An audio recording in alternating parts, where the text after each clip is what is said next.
ভিডিওতে আমরা নিষেক সম্বন্ধে পড়ব। কাকে বলে নিষেক? না পুংগ্যামেট বা শুক্রাণু এবং স্ত্রীগ্যামেট বা ডিম্বাণুর মিলনকে আমরা নিষেক বলি, আর নিষিক্ত ডিম্বাণুকে বলা হয় জাইগোট। শুক্রাণু এবং ডিম্বাণু হ্যাপ্লয়েড প্রকৃতির হয়, জাইগয়েট ডিপ্লয়েড হয়। ডিম্বাণু বেরোনোর 6 থেকে 7 ঘন্টার মধ্যে যদি নিষেক না হয় তাহলে ডিম্বাণু নষ্ট হয়ে যায়। আর শুক্রাণুর নিষিক্তকরণের ক্ষমতা 48 ঘন্টার মতো, যদিও শুক্রাণু 72 ঘন্টা বেঁচে থাকে। ফিমেল রিপ্রোডাক্টিভ সিস্টেমের ফ্যালোপিয়ান নালীর ঊর্ধ্বাংশে অ্যাম্পিউলার মধ্যে নিষেক সম্পন্ন হয়। নিষেকে অংশগ্রহণ কারা করে? এক্ষুনি আমরা পড়ে নিলাম যে শুক্রাণু বা স্পার্ম এবং ডিম্বাণু বা ওভাম। ছবিতে দেখো, শুক্রাণুর মস্তক, গ্রীবা, দেহ এবং লেজ এই 4টি অংশে বিভক্ত। মস্তকের অগ্রভাগে গলগি বডি থেকে উৎপন্ন অ্যাক্রোসোম থাকে, যার মধ্যে হায়ালুরোনিডেজ এবং প্রোটিওলাইটিক উৎসেচক থাকে। অ্যাক্রোসোমের পরে নিউক্লিয়াস থাকে। নিউক্লিয়াস ঘন সন্নিবিষ্ট ক্রোমাটিন দ্বারা গঠিত। শুক্রাণুর গ্রীবা অঞ্চলে আমরা সেন্ট্রিওল পাই, দেহ অঞ্চলে মাইটোকন্ড্রিয়া পাই এবং তারপরে লম্বা অংশটাকে আমরা লেজ বা পুচ্ছ বলি। ডিম্বাণু শুক্রাণুর থেকে আকারে বড় হয়। ডিম্বাণুর ভেতরে কুসুম, সাইটোপ্লাজম, নিউক্লিয়াস এবং অন্যান্য অঙ্গাণু থাকে, কিন্তু ডিম্বাণুতে সেন্ট্রিওল থাকে না। ডিম্বাশয় থেকে নির্গত ডিম্বাণু প্রকৃতপক্ষে একটা সেকেন্ডারি উসাইট এবং এটা দ্বিতীয় মিওসিস বিভাজনের স্টেজে আটকে থাকে বা স্থগিত থাকে। এর মধ্যে নিউক্লিয়াসটা ডিম্বাণুর প্লাজমা মেমব্রেনের বাইরে একটা তরল পদার্থপূর্ণ স্থান থাকে, যাকে আমরা পেরিভাইটেলাইন স্পেস বলি। ছবি দেখলেই তোমরা পেরিভাইটেলাইন স্পেস বুঝতে পারবে।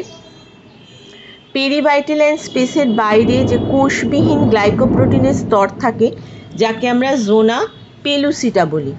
আর জোনা পেলুসিডার বাইরে যে কোষগুলো ছবিতে দেখতে পাচ্ছ সেগুলোকে বলা হয় গ্রানিউলোসা কোষ, এবং এই অনিয়মিত গ্রানিউলোসা কোষের এই যে ছড়িয়ে থাকা অঞ্চলটা তাকে আমরা বলি করোনা রেডিয়েটা। সদ্য নির্গত শুক্রাণুর ডিম্বাণুকে নিষিক্ত করার ক্ষমতা থাকে না। সাধারণত 5 থেকে 6 ঘন্টা ফিমেল রিপ্রোডাক্টিভ সিস্টেমে থাকার পর শুক্রাণুর নিষিক্ত করার ক্ষমতা জন্মায়। শুক্রাণুগুলো যখন এপিডিডাইমিসে থাকে তখন অ্যাক্রোসোমের ওপরে প্লাজমা পর্দায় গ্লাইকোপ্রোটিন এবং কোলেস্টেরল জমে প্লাজমা পর্দাটাকে শক্ত করে রাখে। ক্যাপাসিটেশনের সময় ওই গ্লাইকোপ্রোটিন এবং কোলেস্টেরল প্লাজমা পর্দা থেকে বেরিয়ে যায় এবং প্লাজমা পর্দা পরিবর্তিত হয়, ফলে অ্যাক্রোসোমের উৎসেচক সহজে বেরিয়ে যেতে পারে। এবার এই ক্যাপাসিটেশনটা কি? না, শুক্রাণুর সক্রিয় হওয়ার পদ্ধতিকে আমরা ক্যাপাসিটেশন বলি। এর জন্য 5 থেকে 6 ঘন্টা সময় লাগে। ফিমেল রিপ্রোডাক্টিভ সিস্টেমে শুক্রাণু পড়ার পর 5 মিনিটের মধ্যে জরায়ু এবং ফ্যালোপিয়ান নালীর সংকোচনের ফলে ফ্যালোপিয়ান টিউবের মধ্যে শুক্রাণু পৌঁছে যায়।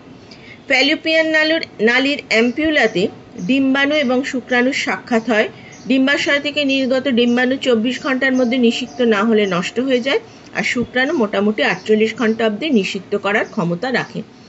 তোমরা যে ছবি দেখতে পাচ্ছ সেই ছবিতে পরিষ্কার বুঝতে পারছো যে কিভাবে শুক্রাণু এসে করোনা রেডিয়েটার কোষ ভেদ করে জোনা পেলুসিডার ওপর প্রথমে পড়েছে, তারপর জোনা পেলুসিডা ভেদ করে ভাইটিলাইন ঝিল্লি ভেদ করে ডিম্বাণুর মধ্যে প্রবেশ করছে।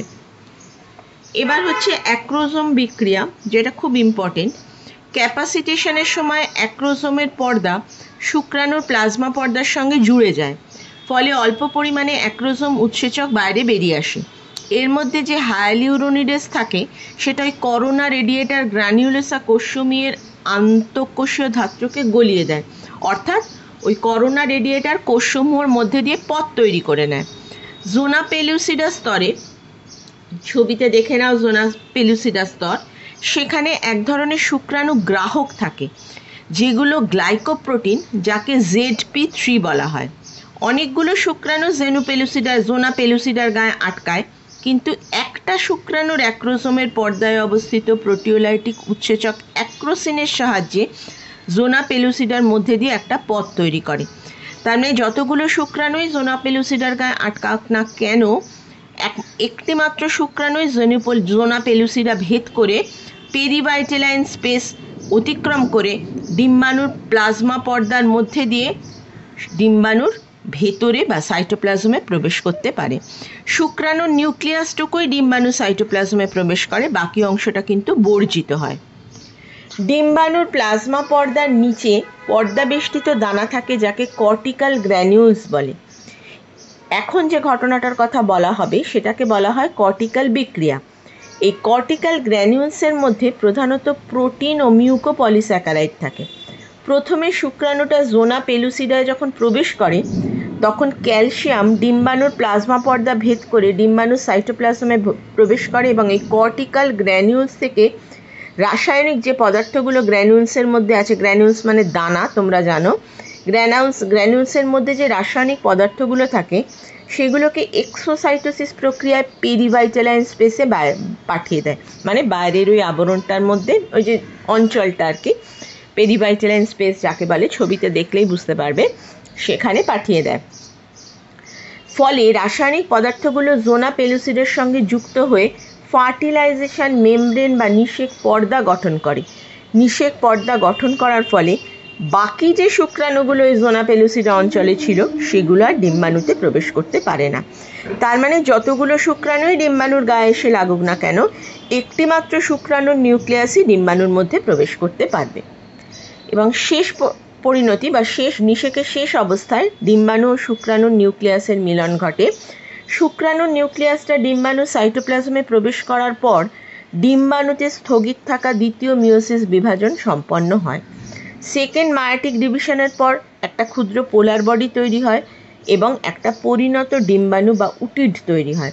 ওই ক্ষুদ্র পোলার বডিটা পেরিভাইটালাইন স্পেসে চলে যায় এবং পরবর্তীকালে নষ্ট হয়ে যায়। ডিম্বাণুর নিউক্লিয়াসকে আমরা স্ত্রী প্রোনিউক্লিয়াস বলি। শুক্রাণুর নিউক্লিয়াস, যাকে পুং প্রোনিউক্লিয়াস বলা হয়, সেটা স্ত্রী প্রোনিউক্লিয়াসের দিকে অগ্রসর হয়।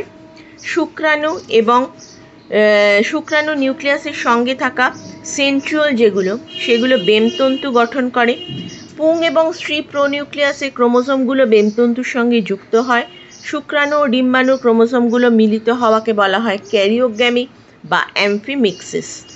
ডিপ্লয়েড নিউক্লিয়াসযুক্ত নিষিক্ত ডিম্বাণুকে আমরা জাইগোট বলি, যেটা পরবর্তীকালে বৃদ্ধি পেয়ে এবং পরিস্ফুরিত হয়ে ভ্রূণ বা এমব্রায়ো গঠন করে।